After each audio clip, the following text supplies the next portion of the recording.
It is 6:02. Good morning, live from the 104.5 The Zone studios. I'm Justin Hawkins. NFL football is back. The Hall of Fame game is tonight between the Los Angeles Chargers and the Detroit Lions at the Tom Benson Hall of Fame Stadium in Canton, Ohio. Chargers head coach Jim Harbaugh announced that this week Trey Lance will get the start at quarterback, and for the Lions, Hendon Hooker is expected to get the start at quarterback. Kickoff is set for 7 p.m. Central tonight on NBC. In Tennessee Titans news, the Titans are off today, but will be back at Ascension St. Thomas Sports Park tomorrow for practice. Yesterday, rookie quarterback Cam Ward spoke to the media after practice and talked about where the offense is to this point in camp. I just think we're very mid right now, from my position to up front to the receiver's position. But at the end of the day, it all starts with me. I just don't think we're at where we need to be. But we got a little bit of time, and so every day we get better as a whole. We're a young team, but that's no excuse. At the end of the day, we got to come with the right mindset every day and come to work. Also, the Titans tried out 7 players in yesterday's practice, including 2 kickers, Cade York and Michael Hughes. York was with the team back in 2023, and Hughes is an undrafted rookie out of Appalachian State. In other NFL news, the Las Vegas Raiders and left tackle Colton Miller reached an agreement last night on a 3-year, $66 million contract extension that includes $42.5 million guaranteed. For all your foundation repair and waterproofing needs, you got to go to USSTN.com. Breaking news at once on your home for the Titans and Vols. This is 104.5 The Zone.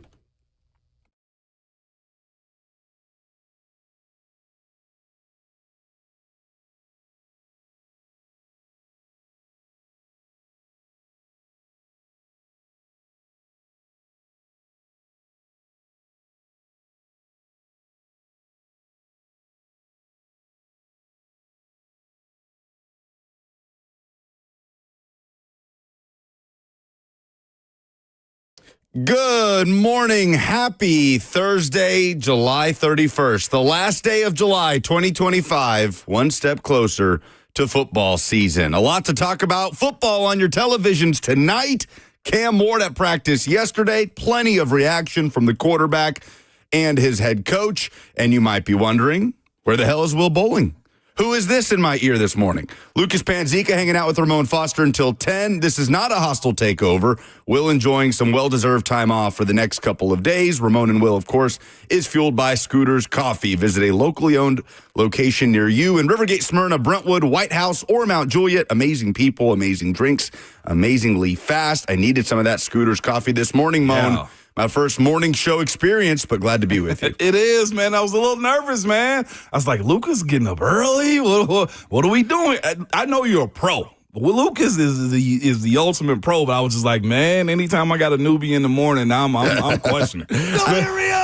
Oh, no, don't do that. I never want to take melatonin to help me fall asleep, right? I never want like an aid like that because then I feel like I'm going to have to depend on it. But last night I'm like, I'm going to pop a couple of these because for me, it's going to bed knowing, just having that in the back of your mind that like, oh, you got a 4:30 alarm set. My brain's like, you got to wake up in 6 hours, 5 hours. You know what I mean? If I'm struggling to fall asleep, it just makes it even harder to fall asleep. Yeah. So no, we're good. Once I'm up, I'm up. And man, we got plenty to talk about here. Cam Ward, a bounce back effort yesterday. We'll discuss that. Coach Matt coming on at 7:20. Vols position battles starting to get into the early stages at fall camp. But again, football tonight, the Hall of Fame game always sneaks up on us. It does. Always. It does. And I feel like tonight we have a maybe more storylines than usual kind of game. Chargers-Lions in Canton, 7 p.m. tonight. You can hear it right here on 104.5 The Zone, courtesy of Westwood One. As a player, would you get up for football being on the television for the first time? Like when you were in the throes of camp, was that something that you'd go home and be like, oh, we got football on tonight and kick back and watch some of the Hall of Fame game? Man, most definitely. It would. We'd be in the dorms. I think we saw the storyline this week of DK Metcalf and Aaron Rodgers are suite mates. Like they're literally in the dorm and you got to ask the question, yo, can I flush the bathroom toilet? Because it's so, like dorm bathrooms, all with the power flush and all that type of stuff. But in that, we would probably watch like the first quarter of something just to see like, okay, we're really in the thick of it. You mentioned something too whenever you open up the show. You was just like, it's July 31st. I hated the end of July because in training camp mode, you lose the days. But all I wanted to do, Lucas, was make it to August. If I can make it to August, then it's downhill from there. We start camp on like the 24th, and I'm thinking to myself, okay, the month usually ends like the 30th. No, we got one more day in July. I don't know why, Lucas, my mind was wired that way. It just felt like it took forever to actually get to August. And August was, to me, the start of all things football for whatever reason. I feel like the end of July is like grind mode. So, yeah, seeing the Hall of Fame game be played during training camp, coaches will talk about it. It's a light scout if you're playing the teams that you need to go see, or if you got friends that are coming into the NFL, it's their first game, you know they're going to play in and that type of stuff. But to be quite honest with you, you might have it on while talking to your wife, girlfriend. Some guys have 2 TVs in their dorm rooms playing video games with it on and stuff like that. It is the real welcome back to football. Having played in one, too, it was weird. I hated it. Everything about it, but I'm sure we'll get to that at some point too, though, Lucas. But yes, today was the day that you said, yep, y'all can't beat us down the way y'all want to because we got to start game planning just a little bit. Now, your typical Hall of Fame game quarterback matchup is usually something like Tyson Bagent against Nate Sudfeld or something, right? Absolutely. Like a Tim Boyle who's playing with the Titans right now. Or the veterans go out for one play or one series straight handoff. You might get that. You might if you're lucky. But tonight, I feel okay about what we might get in the second half from a local standpoint. Hendon Hooker, the Lions' backup quarterback, or at least battling to be the Lions' backup quarterback. He doesn't have Teddy Bridgewater in front of him this preseason. Mm-hmm. And on the Chargers side of things, you've got Trey Lance, who's there on a $1 year, $6 million deal. It's not nothing. I was surprised by that, too. I had no idea. Lucas, we chose wrong. We needed to be backup quarterbacks. Best job in the world. Best job in the world. That's backup quarterback money. That's not okay, come in here and, be a camp arm for us. A 1-year deal worth saying up to $6.2 million. With the Chargers, Easton Stick is still around there as well. Maybe we see Justin Herbert tonight. Probably not. If we do, obviously it'll be limited. But Hendon Hooker versus Trey Lance. There could be less intriguing QB matchups in the Hall of Fame game, for what it's worth. Yeah, no doubt about it. No, those dudes going to have to battle. They're fighting. You look at where Hendon is in his career, like he's got to put some NFL tape out there as far as how he came into the league with the ACL. Detroit in general, too, with their transition from offensive coordinators and all the many changes that they've made, too, as a staff. But here's the thing about Hendon. Hendon can justify a lot for his career with how he plays in a game like today, knowing that Goff's not going to be the guy. And the dudes has got to be playing with Hendon, too. Like, Hendon's in a position where he can really just go directly at guys and tell them, look, this is my livelihood that you guys are playing with. This isn't a joke for him. The way it's going to be structured, it's going to be very vanilla. But his intent on kicking ass tonight has to be real. And the other part of it for him, it kind of sucks because Joe Milton came in a year later, went to a team that didn't necessarily like or need his services. They sent him to Dallas. Dak is in a situation where Joe could. I know we're doing the whole offseason. Now let's go. Let's do it again. Thing. Let's go. We're sickos. We're doing the offseason Joe Milton things, man. But you look at the way either the Dallas Cowboys press is just in love with Joe, but Joe's got a second opportunity for a team that traded for him of greater value, I feel like. He didn't lose value from his draft pick to his trade value, and that's saying a lot. And Hendon's kind of stuck in purgatory of backup quarterback career mode. He got to go show tonight. Even if he doesn't end up being the backup, he got to go show that he's a valid NFL quarterback. These are his first real reps. You know what I'm saying? That's not cleanup time during the season for him. So this is huge. And the same thing goes for Trey Lance, too. Who's had a worse start to his career than what Trey Lance has? I think we were talking about the Titans draft picks a couple days ago and the amount of reps that they've played. Trey Lance, what was it? I think under 100 also. I think it's him, Panda, Isaiah Wilson. Yeah, he's played in 12 games. He has. In his NFL career. He's started 5 of them. Healthy scratch basically all year for the Cowboys. Ooh. He made 1 appearance last year, had some dreadful preseason performances. But, yeah, Trey Lance is in that category. He's in that category. But you also find yourself, I think now there's so much optimism, man, for the backup quarterback that have gone down and gone astray because of what Sam Darnold did. You know what I'm saying? Or Geno Smith. Like, there's a world for those guys where, to be quite honest, it seems like the NFL teams are treating them like the transfer portal. We'll wait for you to grow up, let somebody else develop you. When you mature and you got a mind of an NFL quarterback, we'll come get you then. Those guys are in that position right now. That's a world that's going to be super unique because there's so much young talent coming out that don't get those really good chances. Will Levis may be in that boat soon. You know, like, that's where we are in the world of NFL football with the quarterbacks. It feels like the NFL version of the transfer portal. And Hendon and Trey Lance got that opportunity tonight.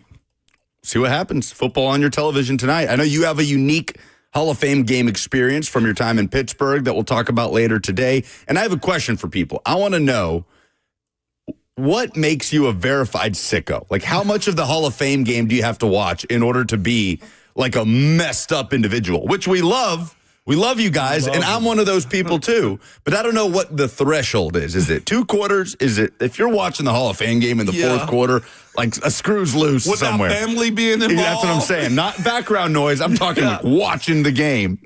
So, what about betting on it? Oh, but that's a whole other level. It's a whole other level. Savage brought that up yesterday. He was talking about a bet in the Hall of Fame. I'm like, we're not that back. Detroit -2 for you sickos out there. So we'll get into that later today. Yeah.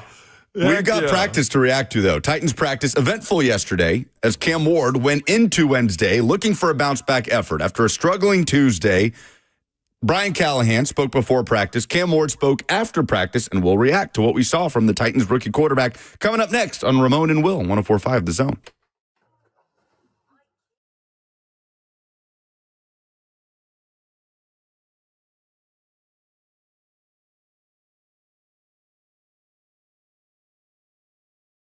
It's Ramon Foster for Hiller Plumbing, Heating, Cooling, and Electrical. Good people, nobody wants to deal with a plumbing, HVAC, or an electrical emergency. Right now, dealing with an HVAC issue is probably one of the worst things you can do to yourself and your family. But hear me out, man. If you want a company that's going to tell you exactly what you need to do and will fix it and not overcharge you for it, it is Hiller, man. When you call Hiller, the experts are going to solve your problems quickly, too. And as I just told you, the price you're told is the price that you will actually pay. There are no hidden fees or surprises when you get your bill. Hiller has been in business for over 35 years and are family owned and operated. Their techs are very professional, very experienced, and very trustworthy, and they're all background checked and drug screened also. When they're on their way, you'll receive a photo of that tech and a link to track them in real time.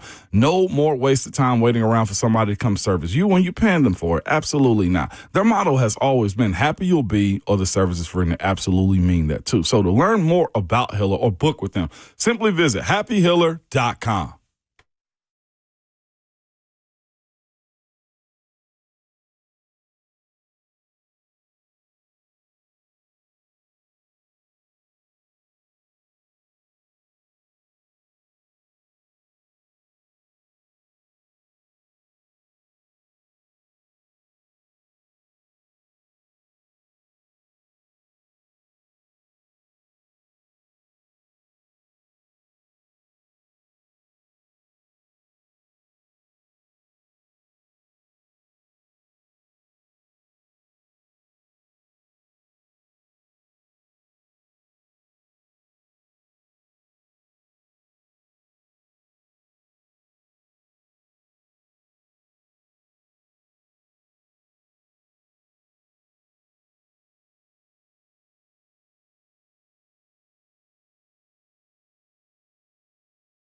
Plenty of takeaways from Titans practice yesterday, including what the quarterback called a midday of practice. I'm sure you've heard that audio by now, as Ward was looking to bounce back from a struggling Tuesday.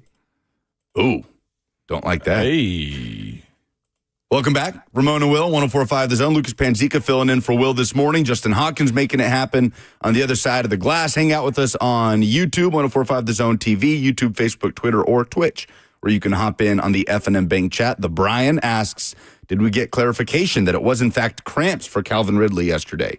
Ridley did leave practice early, and I saw Jim Wyatt confirm it was a cramping situation. I know Buck was saying that on our show later after the fact. So, yes. And he walked off, too. Yeah. He walked slow, but, like, if they're walking off, it's probably trying to gather yourself in those moments like that. So, yeah, I would expect, or everybody said cramps, right, Lucas? I think people can rest assured. Calvin Ridley, nothing to worry about at the moment. But they will be back on the practice field tomorrow with media in attendance.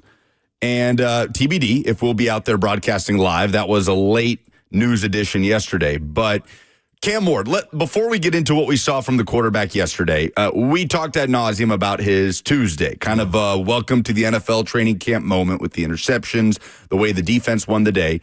And we'll set it up with Brian Callahan. Speaking before practice yesterday, before Ward took the field, Callahan talking about the value of a quarterback playing without fear of failure in training camp, especially for a rookie. This was the head coach. Yeah, I think that's a lot of players in camp. You know, the just the daily updates and who wins and who loses and who performs well and who doesn't, I think gets in the way sometimes of what we're really after, which is we're trying to develop every day and get better. And we want guys to take some risks with how they play. And quarterbacks in particular make throws or try throws that maybe not going to do in a game, but see how it feels and see where if you have that one in your bag or not, you know. But that's with a lot of players, is you want guys to play fast. You don't want them to fear failure. And we'll coach and correct any mistakes that come up. And the idea is that you don't make them again and you just keep pushing forward. But you want guys to not have a governor on and not have to be worried about making mistakes, because that generally tends to be a pretty poor mindset to try to perform in. So with that context in mind, Cam Ward went out there and had a better day, maybe not a good day, but a better day. And for what it's worth, Jim Wyatt charted him as 11 of 23 Wednesday and 7-on-7s and team drills, 1 interception, a few batted balls, and we'll hear from the rookie in a few moments. But what did you make of Cam Ward's bounce-back effort yesterday at practice? I thought it was solid. I did. I thought it was appropriate, especially the early parts of practice as it pertains to, like, what he needed to do. I felt like he set the tone and the offense followed also. The way he spun the ball yesterday, his decisions he was making, he's got one kryptonite. I think 3HL Savage said yesterday, he was just like, if he turns into Superman, it been Brent, it was one of them that said it yesterday, if he turns into Superman, then Cody Barton is kryptonite. Like, that's the only thing that he has to battle right now. His biggest battle is Cody Barton at this point in every single capacity, man. But the thing that I felt about yesterday's practice, I heard a good bit of people saying they thought the defense won again, and I beg to differ on that one. I think the way the defense ended practice, they won. But in totality of how the offense flowed, the flow of practice in general, the offense had a bounce-back day. The run game was good, which nobody gets excited about the run game because why? It's not Cam Ward spinning the ball. All around, I thought guys won. I thought if the ball wasn't caught, it would hit the ground in moments. Jaquan Jackson letting the ball hit the ground like that. Yeah. That blew my mind. It still irks me right now. But with that being said, up until I felt like the red zone, gotta have it moment for the offense, they dominated, I felt like, the most part of the day. 101s, the receiving, everything else as it pertains to it. Cam called it mid. He's so strategic is what I got to give him. His ability, and I don't know where he gets this from or who's telling him this or why he's doing it at such a young age, but he's setting the expectation lower, I feel like, than everybody else is. We're all excited about what he's doing and what he's capable of, and he's just like, no, bring it down, close the shades, we're good on this. Like, absolutely not. And that is by far one of the smartest things he can do, because if he goes out and we had a rock star day, those type of comments, it sets an unrealistic just approach to the season. And it keeps his head down, and he might just be a sicko to say he's never satisfied unless he's hoisting up a trophy. And that is a smart mindset to have for where this team is, in my personal opinion, though, Lucas. But I thought the day was a B for the team, and I said after practice that I thought it was a C for him. He's got to figure out ways to complete an entire practice. That we had an emphasis, I felt like, while I was playing, when we realized towards the fourth quarter or start of games even, you ooze to a finish instead of thriving in the end. I felt like the offense oozed to a finish yesterday, specifically him. When he had the Cody Barton pick six that Roger McCreary took to the house at that point. I think that would have been a pick six. Tajay tried to run him down. He may have gotten him at the 5, but you getting points behind that one. Yeah, Barton, to your point, it has Cam's number so far in camp. He does. And that play specifically, the way Cody Barton knew where Cam was going the whole time, the way he feinted to his left, leaving that gap, it looked to us sitting up there on the SeatGeek Terrace like that was just a wide open space in the middle of the defense. It looked that way to Cam. Cody Barton knew it the whole way. Cam tries to take advantage. Barton jumps that thing, tips it up in the air, and Roger McCreary, you're right, comes down with it. A few tip balls yesterday. We hadn't really seen that be an issue yet in camp, but I think I counted 3 or 4, including that Barton one that ended up as an interception. So I don't know exactly what to attribute that to, Moan. He's not trying sidearm stuff. I don't know if it's a stature thing or if it's something the defense was doing that particular day. You see it work at times, too. I saw the offense early in practice. It was before the last period where the right side did a run action, and Lucas, like, legitimately, I've never seen anybody throw that sidearm the way he did to Tyler Lockett, and it was only for Tyler Lockett in Tyler Lockett's zone, and Tyler Lockett goes to the ground, and the way he threw it like you're throwing a Frisbee almost. You know, like you play, what's the Frisbee game? Like Ultimate? Ultimate. Yeah, he threw it like he was throwing Ultimate, and it was super unique, and I was just like, whoa, he really threw the ball like that. But to your point, it's not an issue. It's just Cody's Johnny on the spot with Cam. Right now, he's got his number. This was Cam Ward speaking after practice. I just think we're very mid right now, from my position to up front to the receiver's position. But at the end of the day, it all starts with me. I just don't think we're at where we need to be. But we got a little bit of time, and so every day we get better as a whole. We're a young team, but that's no excuse. At the end of the day, we got to come with the right mindset every day and come to work. How valuable are those mistakes to you for Cam? Like, I'll put it this way: what's more valuable when you're watching practice through your lens? Is it when Ward makes a big play like he did yesterday down the left sideline to Calvin Ridley, toe tap completion on a long ball? Or is it linebacker having something read all the way that you're going to have to adjust to at some point later on? What's a more valuable experience for a young quarterback? I think for the positive side of it, both are is what I would say. Him being able to see where he can go with the football in that moment, the way, who was it that caught it on the sideline? That was Calvin, I think, on the sideline. On that deep ball, his best throw of the day was to Calvin Ridley. Yeah, that one, that's good to see because you get an opportunity to see where they're allowing you to put the football at. That's chemistry with Calvin. That's his ability to know the time of the pocket was really good in those moments right there too, Lucas. And you say to yourself, all right, that's good. I've always been a person that the moment that you start seeing some attrition, the moment that you start going backwards is the moment that you got to lock in and focus. I always tell guys the ultimate competitor finds a balance of humble but also cocky. And when you have those moments right there where you got to really put your head down and go to work because of the negativity that you've gotten, that's when you get to see what guys are made of in those moments. We saw quarterbacks in years past here that continue to go downward and downward and downward and not make those adjustments. The moments that you have bad happen is the moment that you need to, it's like a scab, or I said it yesterday, like lifting in the gym. If you go work out, you're going to be sore as heck the next day. And probably for the next week, but you're better than the week after that. And that's what I feel like, having those interceptions where you got to humble yourself and say, I'm better if I do this and not that. The negativity that he's having right now as far as the interceptions or the bad plays or the way he feels like is mid is phenomenal, Lucas. Anybody, man, one of the things I tell the young athletes that I'm around, especially when we're playing football, if this was easy, all of your little friends in school would be doing it. If it was easy, everybody would do it. It's not easy being bad. It's not easy having bad moments where you got to walk off the mound or you got to, hey, go into the locker room knowing you just got your butt whooped. That's where Cam is right now. For the right-minded folks, they salivate for these moments because the more you can minimize your deficiencies, the better player you become. And that is one of those like Kobe mentality moments, like the Mamba mentality. Like, I want to show you that I know what my weaknesses are, where I got to work out or work to get better at. And I've hidden them from you, so figure out another way to beat me. You find the best player ever when guys know. Like for me, I know that like getting beat inside whenever I was setting was something I could not do. So I worked in that. So when guys tried to attack me to beat me inside, I'd laugh. I was like, I was already waiting on that one. I was waiting for you to try that. So do something new.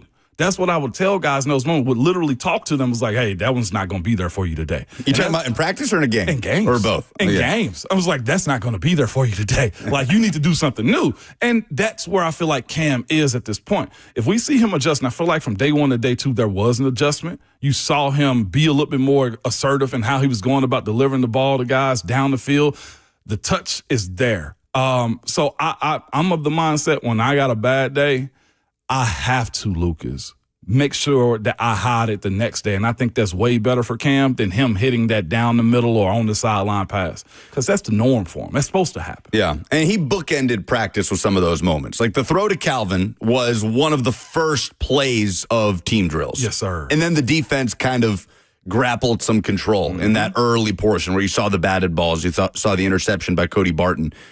And then in that last portion of team drills, the last time Ward was on the field, they were doing a quick 2-minute, and they didn't let him finish the drive. But the offense got a false start, 1st and 15, an incompletion, a drop ball by Chig in the right flat, 2nd and 15, brings you to 3rd and 15. And Cam Ward was able to just wire a 16-yard ball to Tyler Lockett. Right side of the field, move the chains, his day was over. So he was able to finish on a positive note.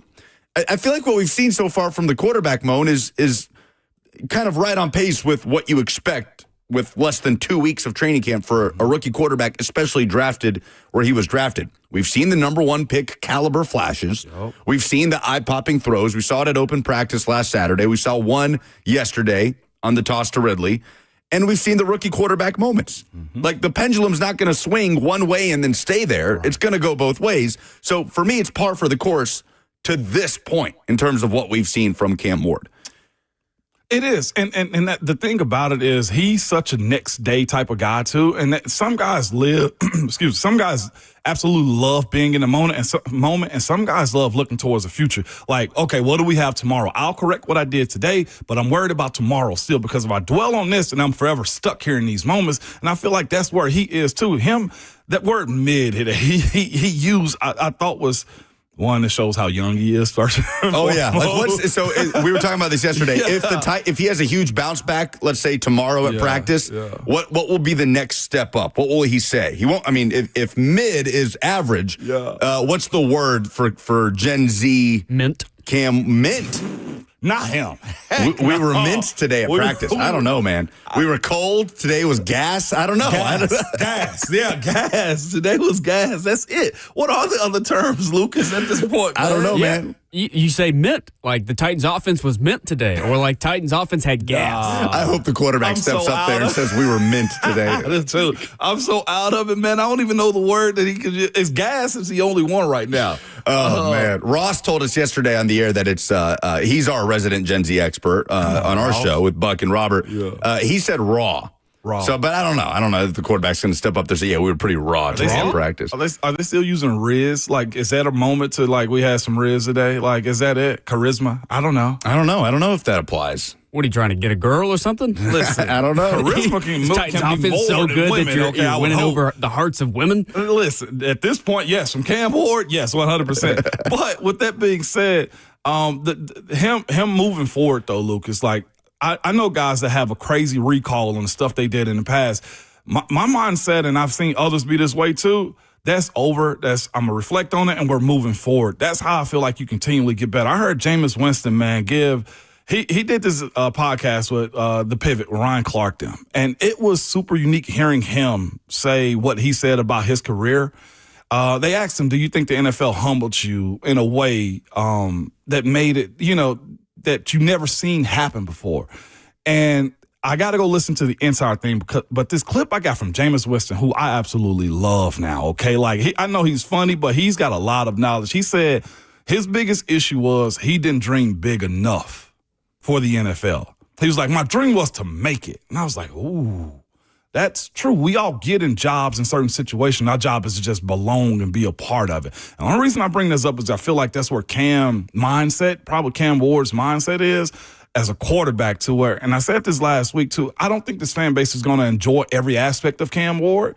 I think he cares about his teammates, and I think he cares about the kid fans. You know what I'm saying? The young fans. The ones that have an opinion about him, I don't think he cares anything whatsoever. And it's because of me hearing what Jameis said. Jameis said, his ultimate dream was to make it to the NFL, be a quarterback. He was like, I never dreamed about winning the Super Bowl. I never dreamed about being the biggest.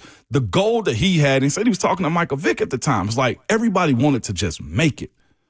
Others have mindsets that they want to go further and beyond because the moment that they're in isn't the moment where they want to end up at. And I think that's the way Cam Ward is looking at everything that he's doing here with this team, considering where they are as a franchise, the wins and losses over the last 5 years, the post-Mike Vrabel era, the failed first-rounders. So I would almost expect a guy like him to be in a position of it's never enough. The old Kendrick Lamar's not enough. Like, I feel like that's how he's approaching this. So the good that we see, we'll probably never hear him say, job well done. Yeah. No, we won't hear him get up there and say today was raw at practice. It'll be either mid or I guess cheeks is what the kids would say for a really bad practice. I just had a call that somebody said lit. Lit. Okay. Lit would be a good one. Lit is a good one. It's kind of similar to gas. Yeah. So we said fire. It was fire today. It was good. No, I don't know what the hell they would say. Why do you do this, Lucas? I don't know, man. I'm so lost. I'm out of it at this point. I am too. I feel like cheeks is similar to mid. Like, No, if Cheeks Titans is practice bad. was Cheeks is worse than mid. Cheeks is way below. I'm talking about cheeks.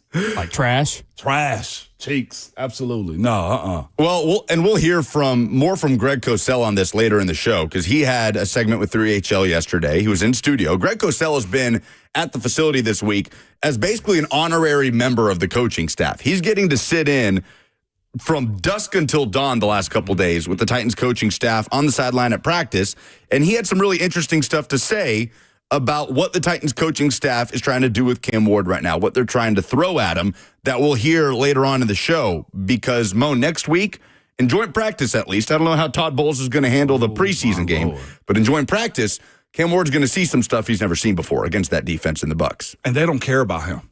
He's the number one overall pick. Those guys want to go out there and embarrass him. Vita Vea wants some of him. You know what I'm saying? Like, they have a group of defenders and a defensive-minded head coach, Lucas. I hated playing against him. Raheem Morris, Rex Ryan, those type Baltimore defenses because Greg Williams, like you can name them. They don't give a damn about you, Lucas. They want to go at you. They want to embarrass you. They want to make your franchise look like it made a mistake in having you as the number one overall quarterback. So he's got to have his mind right. And I think it's very strategic and smart for the Titans to put him in a situation of failure here in these practices. I think I heard folks on Blaine and Zach, like, why would they put him in a position of failure? That's what every team that he's going to see is trying to do. If you don't sharpen him in practice amongst his own teammates so that you can go back and correct it, you're going to be embarrassed as heck going inside of stadiums on Sundays. That's just how this goes. Coaches specifically and legitimately is what I want to tell folks. They pick a duck. I've been the duck on days, okay? I've seen Marquise Pouncey be the duck. I've seen Ben be the guy when Dick LeBeau was just like, we lighten him up today. Like, it's that day. Or cornerbacks. Every route we're going at him. He's got to have it today. And I would look at Coach Tomlin. He would come to us sometimes and he would say to us older guys, me and Marquise specifically, it's the young fella's day, and don't y'all dare step in and save him. And we'd be like, okay. You know the play for him is going to be bad. But you have to put guys in these very stressful situations to allow them to grow up. And honestly, Lord. It'll happen. Lucas, It'll happen again. Honestly, Lucas, you got to see what you got in the person. Screw the play. You're bound to fail. I want to see what you are as a person, as a competitor. And that's more important, I feel like. It's more important, I think, people make it in like the mainstream media. What is the person like in these bad moments right there? That's the beauty of what training camp is and how you build a team up. Putting him in a position to fail, that's the only way to develop your young quarterback, right? I can't think of any other way to develop your young quarterback other than let him experience failure in practice, in games, and we'll see how Cam Ward responds later this week in practice and next week in joint practice in Tampa. 615-737-1045 is how you jump in. The show brewed, of course, by Scooter's Coffee. We're going to pivot because Moan was coming in hot last night from Birmingham watching RJ play some ball. And I know you guys have been doing Foster's 5. Yeah. A lot leading up to football season. Let's hear Foster's 5 on sports parent etiquette. The 5 commandments on what to do or what not to do as a parent at your son or daughter's sports event. We'll do that next on Ramon and Will, 104.5 The Zone.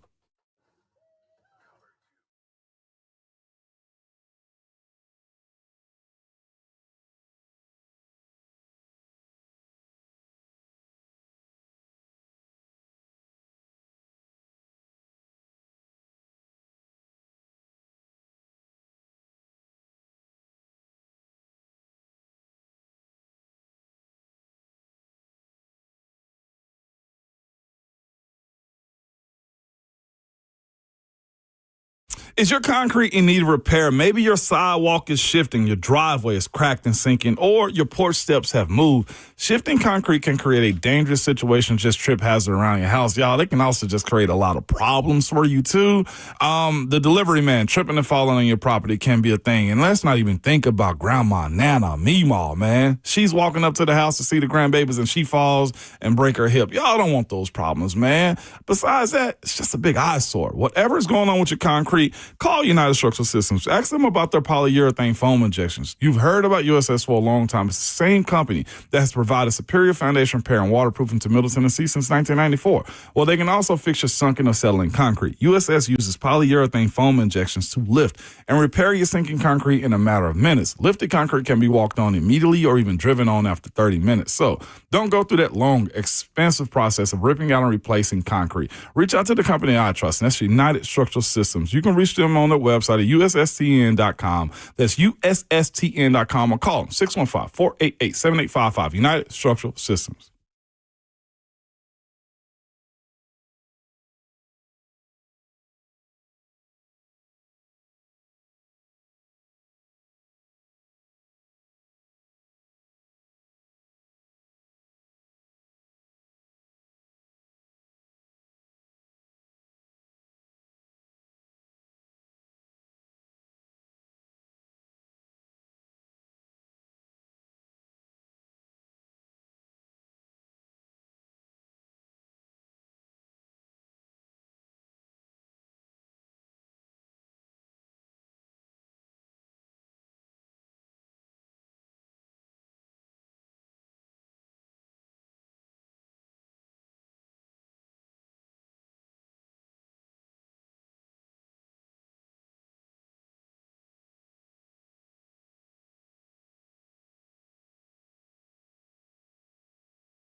Now, Foster's 5 has been something that you and Will have been doing for a big chunk of the summer.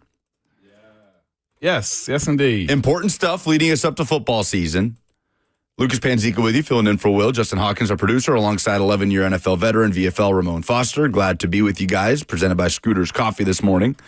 But this Foster's 5, I think, can be very important for a lot of people, Moan, because you have so much experience with this at this point in your parenthood of being a sports parent. You're coming off of watching RJ pitch in Birmingham yesterday. Heard he had a solid. It was a real good event for. It was a top 44 event through the MLB Develop program, man. I hadn't had much of an update on them because I like that we're about to get to recruiting world. I'm like, I don't want to bring too many eyes to them we've had stuff happen that I've said on the radio make it to the baseball field at times. I'm just like, okay, no, we're not doing that. But he's had a good summer. He has. I'll just leave it there. All right, so the Foster's 5 for sports parent etiquette. Behavior for parents at their son or daughter's sports game. Baseball, soccer, football, basketball. Doesn't matter. Yep.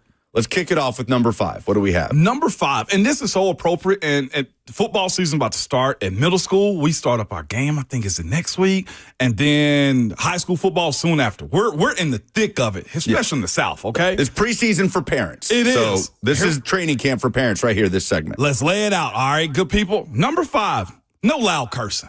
Let's just nip that one in the bud, Lucas. Like, I get it. You mad. We're mad. Why are you out here just cussing like a sailor, as my mama would say, man? Why are we doing that? You know that's a 4-year-old over there watching you act crazy right now. Have you ever seen the parents in the crowd too cursing like that too, Lucas? Oh, yeah. Phenomenal. Okay, let's not do that one. Let's just nip that one in the bud, man. No loud cursing. You can curse to your husband, your friends in that little group right there. Shouldn't be shouting it out loud like that, like you in church or something. Totally fair. As a referee in my youth, my first job was to be a soccer referee. And I'm talking, Moan, like U8. I'm talking 7, 8-year-olds. I'm talking co-ed. Like where the kids are running around in a pack. There's no formation. Half the kids want to pick the ball up with their hands. Yeah. And the stuff you would hear from parents, from coaches that were also parents of a kid on the team, even like 15-year-old me would be looking at people like, are you kidding me right now? Yeah, absolutely not, man. With you on that one. Number 4 on this list, man. You just spoke up. Yelling at the refs. We can do it. How you yell at them, I think, is the thing. It's not going to help. I see it in baseball often. They're not going to overturn the call. He's safe. It wasn't a strike. He hit him. All of the little knick-knack things. Your kid jumped off sides. He was holding. Lucas, all of it. He was offside in soccer. Like, there's no, I tell people all the time, I had to compartmentalize it for myself. There's no replay in high school sports. Let it go. Get it back on the next one. That one's the big one for me, too. Yeah, not going to change. I'm tired of hearing PSAs about we need more high school football referees because they're tired of being abused out there. I'm with you. Oh, my gosh. Did you ever yell at the ref yourself? Yes, I have. I got kicked out of a game once. Yeah. I did. This is just once? Just once. Okay. It was up in, where was it at? It was Cookville. But what it was, they were beating the heck out of my kid in the game. So much so he ended up getting a bloody nose because the kids were just crazy in this game. And I was telling the ref, it's going too far. And what happened was he didn't kick me out for yelling, and he kicked me out because he thought I was intimidating him. Well, my kid had blood all over the basketball court. And I'm looking at him like, I told you. He was like, you got to go. I was like, don't get mad at me because you're scared. Okay, so you're speaking from a place of experience. Yeah, Good. yeah, man. So that one was unique. Number 3 I know we like to be hydrated. No getting drunk at the games. I know. That's no fun. I know this. I didn't say not drink. I said no getting drunk at the games. That's a difference. Maybe a little spike of whiskey in your thermos on like a cold weather, like December night in the stands. Easy. You feel me? Yeah. Light work on that one. If I see you slurred speech and you got the glazed over Denzel eyes, we got a problem on our hand, Lucas. Oh, yeah, you probably got a bigger problem on your hands. That's what I'm saying. Like, I know what's in those Stanley and Yeti cups. I get it. I 100% get it, all right? But no, not slurring the speech and stuff. Number 2, know your kid. If you yourself, respectfully, are 5'2", and your husband is 5'8", know your kid is what I'm telling you, okay? Sometimes he might not play the way you want him to. Sometimes the bigger kid on the other side might just blast him because genetically it just ain't there for him. Know your kid in these moments, man. And that's for the big kids, too. Big kids, you're not going to get the calls. You're not. There's a higher expectation because you look like a grown kid out there. You're like a grown man. Know your kid. I've had to deal with it on my own. That boy look like he's 25. Yeah, and okay, your kid is 5'1" in the 12th grade. You know what I'm saying? Like, I get it. God's got a plan for both of them. Let it play out, man. You've never been fast. Your kid's not going to be fast. Like, those things, I get it, man. So have an expectation for what y'all doing, man, is that part. The last most important one, and I'm sure you've heard it. It's stressful enough. It's a game. They're supposed to play it a certain type of way. There is no scholarships given in the 8th grade, I feel like, for the most part. No berating your kid because he's doing something you've never done in your entire life. I, myself, stood in the box one time for both of my boys who were playing baseball and tried to hit off the machine, Lucas. At that moment, I said, Moan, shut the hell up and go sit in the stands. You can't hit this ball, okay? They can't tell me much about football, but what I'm telling you is this.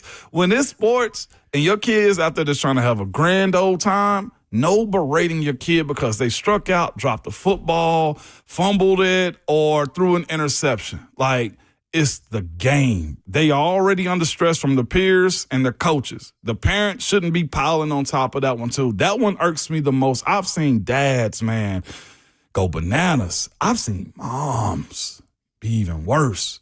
Parents, I know it sucks to see your kid do bad, but the support and love they get from you is going to return tenfold whenever they see and they can tell their kids, my parents loved me and they supported me in everything we do. The peer pressure of a kid playing sports, I know, well, toughen up, kid. Yeah.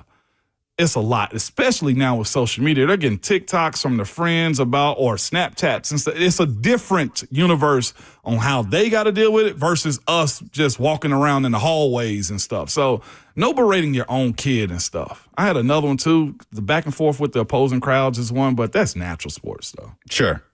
Everything in moderation. Yeah, everything in moderation, man. Foster's 5. That's a good primer for football season coming up. High school football starts in like 3 weeks. We're close, man. And that's Foster's 5, the 5 commandments for sports parent etiquette. I had plenty of bad experiences as a teenage referee doing like That's little nuts. kids soccer. And I had How much were you paid? Like 20? Oh man. Oh, maybe like between 20 and $50. Like when I'm doing YMCA games, like I was doing like I was also playing soccer, so it was just very sparingly. You were there already. Yeah. And I would do like some club level games, or maybe I'd make $100 in a game or something. Absolutely. But I had a little side thing where I'm doing like YMCA co-ed soccer on Saturday mornings, like 2 to 3 hours on my Saturday morning to go make a couple $100, do a few games. And I'll never forget that we reached halftime. Again, this is like the least competitive setting that you could possibly have. But this is the craziest era though for those kids though. This isn't even like a parent with bad behavior. This was at halftime. I blow the whistle. All the kids scurry back to their sidelines, right? Little girls, little boys, all going back for their orange slices, their waters, their Gatorades. Parents are running up and handing them their little drinks. And I saw there were these 2 girls. They were twins on the same team. They go running back to their sideline. And I see their dad wearing his like tap out t-shirt and the whole thing. Moan running up to these girls as they're coming off the field with 2 monsters in his hands. No. And he hands these 8-year-old girls their monsters to hydrate. I was standing at midfield, jaw dropped. I couldn't believe what I was seeing. Drink up. Better hydrate.